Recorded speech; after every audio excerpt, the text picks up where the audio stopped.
I lifted my mother's rucksack into the back of my parents' pickup truck, kissed her goodbye, and waved as she drove off to South America to help my father with his archaeological dig studying the Easter Island megaliths. She'd be gone for 4 weeks. At 15, I was old enough to stay behind and not travel with her for the first time, but it was clear my 19-year-old sister Samantha was in charge while she was away. What no one expected was that as soon as the truck left, Jason, Samantha's boyfriend, pulled into the driveway in his beaten-up van. "Hey, short stuff," he said, messing up my hair. Samantha came out with her own rucksack. She'd already made it clear to me that she'd be touring with the band Jason and 2 friends had formed. She'd done the same the previous year while I was with our parents in China on that dig, even though they forbade it. I'd found out from my friend Mark, who'd seen them playing at a holiday park.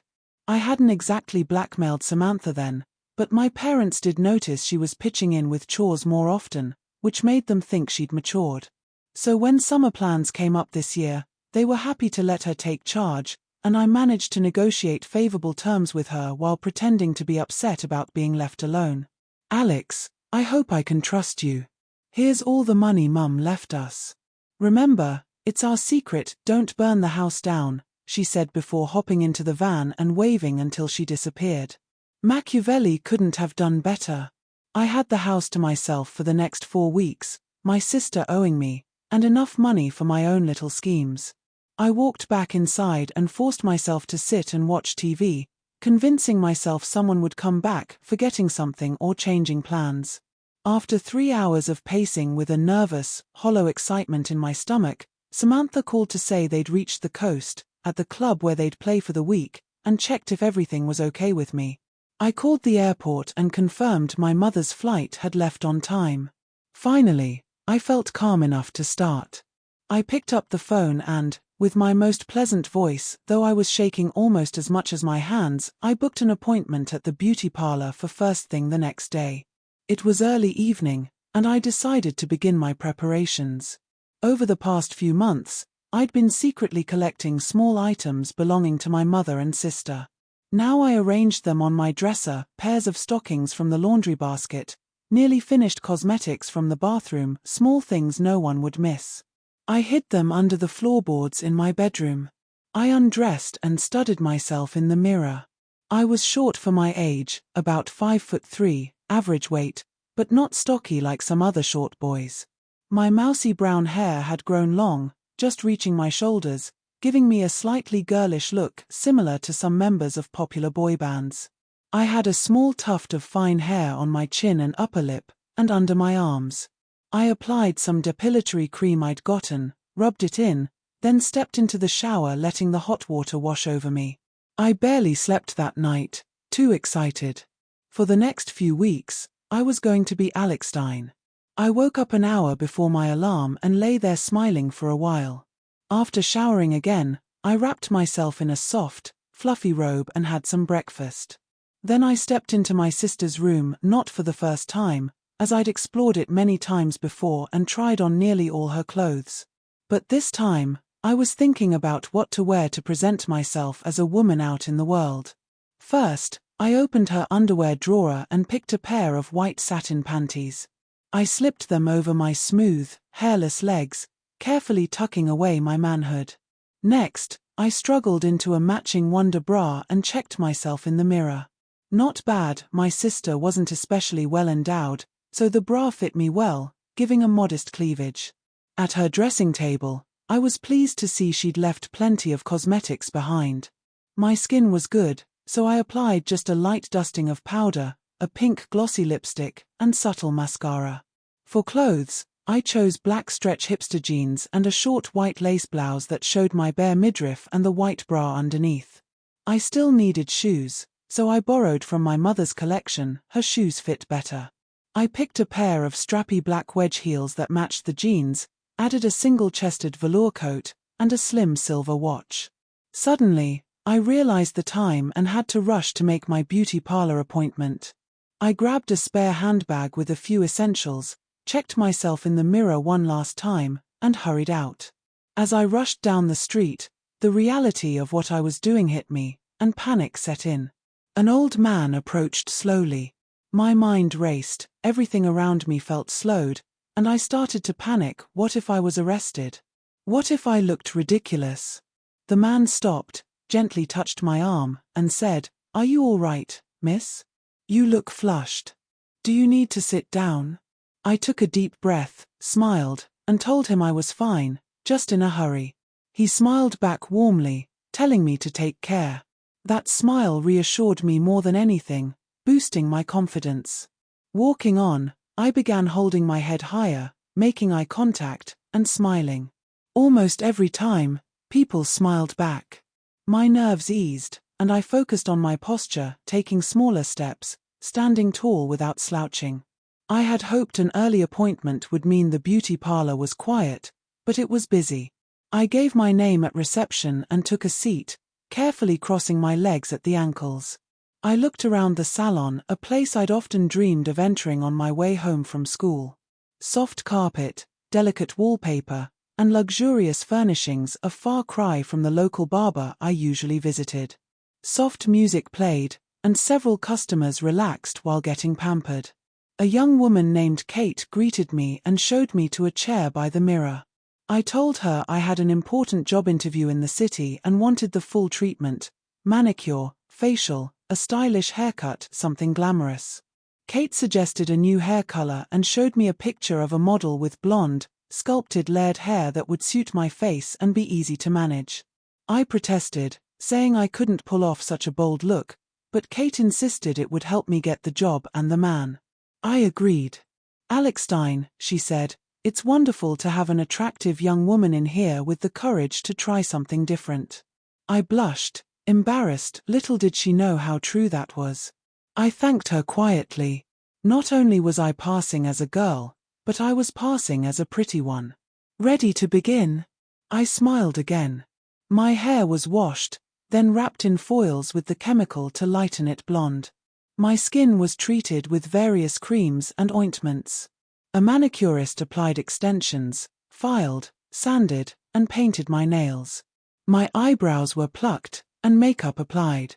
When it was all done, I looked in the mirror and saw not a 15-year-old boy but an attractive woman in her 20s. Kate leaned her head on my shoulder and smiled. "Forget the city," she said. "You should be a model." As I left the salon, my spirits soared. Now it was time for some fun, shopping. It sounds silly now, but when the sales assistant at the first department asked my size, I had no clue. I'd only ever worn my mother's or sister's clothes, and since they were bigger, everything felt loose on me. Being honest, I told her I didn't know my size and that it had been ages since I'd bought anything. I left out that the last thing I'd purchased was a football shirt. With the skill of a seasoned pro who'd spotted a perfect customer, she pulled out a tape measure and took my measurements. After about an hour of trying on clothes, I settled on an elegant sleeveless black dress, a fitted collarless blue jacket with a matching skirt, plus a whole collection of underwear, blouses, tights, and stockings. The department store was fairly conservative, so afterward I headed to a trendier part of town to explore edgier shops. Caught up in the excitement of shopping for Alexstein for the first time, I went a bit wild and spent far more than planned, especially at the last store, a sleek, minimalist space of glass and chrome, staffed by people who looked like they stepped straight out of Vogue. Foolishly, I'd already spent beyond my budget, but I fell head over heels for a short leather miniskirt that would look amazing with the boots and patterned tights I'd bought earlier. One of the salesgirls came over and asked if I needed help. I admitted I loved the skirt, but it was expensive. "Try it on," she said. I wanted to see it with the tights and boots, and she replied, "No problem, take your time." To my surprise, she followed me to the fitting room and began helping me dress. She was chatty and bold, opening my bags and commenting on everything, even asking if she could try on the black dress I'd bought earlier. Not waiting for an answer, she started changing in the adjacent cubicle. She introduced herself as Brooke and started gossiping about her job and boyfriend, as if we were longtime friends. Once dressed, we stepped out to check ourselves in the mirror. Brooke smiled and said, "Girl, you look foxy." I struck a pose and admitted she was right, I looked hot. Other staff gathered, fussing over me. If it was a sales tactic, it worked perfectly. I'd have spent every last penny on that dress. This dress and me, it's destiny. I'm taking it, I said. Wait. Before you pay, Brooke said, running behind the counter to grab a Polaroid camera. She snapped a picture of me, then handed it to another assistant and said, "Take one of both of us." 4 more photos followed, with lots of laughter and hugs. This seemed like a fantastic place to work. After changing back, I was ready to pay for the skirt. "I have an idea," Brooke said. "I know you're worried about the cost. Take the skirt on approval, and if you're free tomorrow around lunchtime, come back. I might have a proposal for you. Won't you get in trouble with the boss? And how do you know you can trust me to return? First, if you hadn't noticed, I'm still wearing your dress, which I seriously love. Second, I am the boss." We shook hands with grins. Hours of shopping in heels had started to wear on my legs, so I treated myself to a taxi home. But as I approached my door, I realized I'd forgotten my keys in the rush that morning. I checked the windows, none open. I knew the neighbors had a spare key for emergencies, but I couldn't exactly ask them like this. I had to stay calm. I had to stop acting like a boy. This summer, I was living as a woman, an adult, on my own. What would my mother do? Look up the yellow pages and call a locksmith? There was a phone at the nearby petrol station. When I called the locksmith, he said it would be 4 hours before he could get there. But when I put on my sweetest voice and explained I was a girl, all alone and scared, pleading for help, he promised to rearrange his schedule and be there in 20 minutes. I was definitely learning there were perks to being a girl. I nearly cheered when I saw the van pull up to the house. Liam, as he later introduced himself, was tall and lean. Dressed in jeans and a scruffy tee, he waved with a mischievous grin as he slid open the van's side door and pulled out a leather utility belt packed with tools. "Simple lockout," he said. "If you can just show me some ID, a driver's license, or anything official to prove you live here, I'll have you back inside in no time." I hadn't planned for this. Liam suggested I might have something in my handbag. Panicking, I dropped the bag. It had only been about 7 hours since I'd gone blonde, but I must have looked like the dizzy blonde stereotype. Frozen, staring at the mess on the floor, my only thought was to run. Liam crouched down, scooped everything back into the bag, and pulled out an official-looking card. "Laura Harper, member of the local university's Archaeological Association," he read aloud, then winked. "Looks like today's my lucky day." Lucky for him, that was the only ID in my mother's bag without a photo. While I finished tidying, Liam moved to the door, pulled out a metal card, and faster than I could with a key, unlocked and opened the door, letting himself in. "White coffee with sugar," he called as he headed toward the kitchen. By the time I arrived, he'd already made himself comfortable. "What about your other jobs?" I asked. "Minimum call-out fee for half an hour," he teased. "You've still got time to have your wicked way with me if you want." As I prepared the coffee, Liam flirted outrageously. He sipped slowly, cradling the cup with both hands, eyes locked on me over the rim. I caught him checking me out more than once when he thought I wasn't looking. I was enjoying myself but tired and didn't want things to go too far. He started complimenting my perfume and leaned in to smell it. Just as he reached for my hand to admire the ring I wore, his phone rang. It was his boss, and from the tone, it sounded like a scolding. Liam's whole demeanor shifted, becoming sheepish. "I've got to go," he said. "But I'll be back tomorrow with the bill."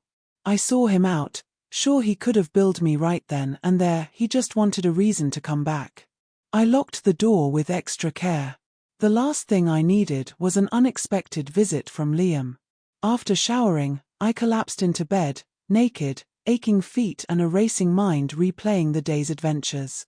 Finally, I slipped into a deep, deep sleep. If you appreciated this story and wish to show your support, don't forget to join me on Patreon for exclusive content.